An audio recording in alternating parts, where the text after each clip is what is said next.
Congress incharge Meenakshi Natarajan వరుస సమీక్షా సమావేశాలు జరుపుతున్నారు. ఇవాళ 4 పార్లమెంటు నియోజకవర్గాల ఇన్ఛార్జీలతో భేటీ కానున్నారు. కార్పొరేషన్ చైర్మన్లు, ఎంపీలు, ఎమ్మెల్సీలతో భేటీ అవుతారు.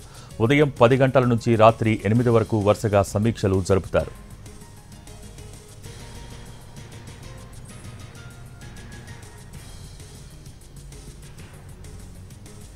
తెలంగాణ కాంగ్రెస్ ఇన్ఛార్జ్ మీనాక్షి నటరాజన్ వరుస సమీక్షా సమావేశాలు జరుపుతున్నారు. ఇవాళ 4 పార్లమెంటు నియోజకవర్గాల ఇన్ఛార్జీలతో భేటీ కానున్నారు.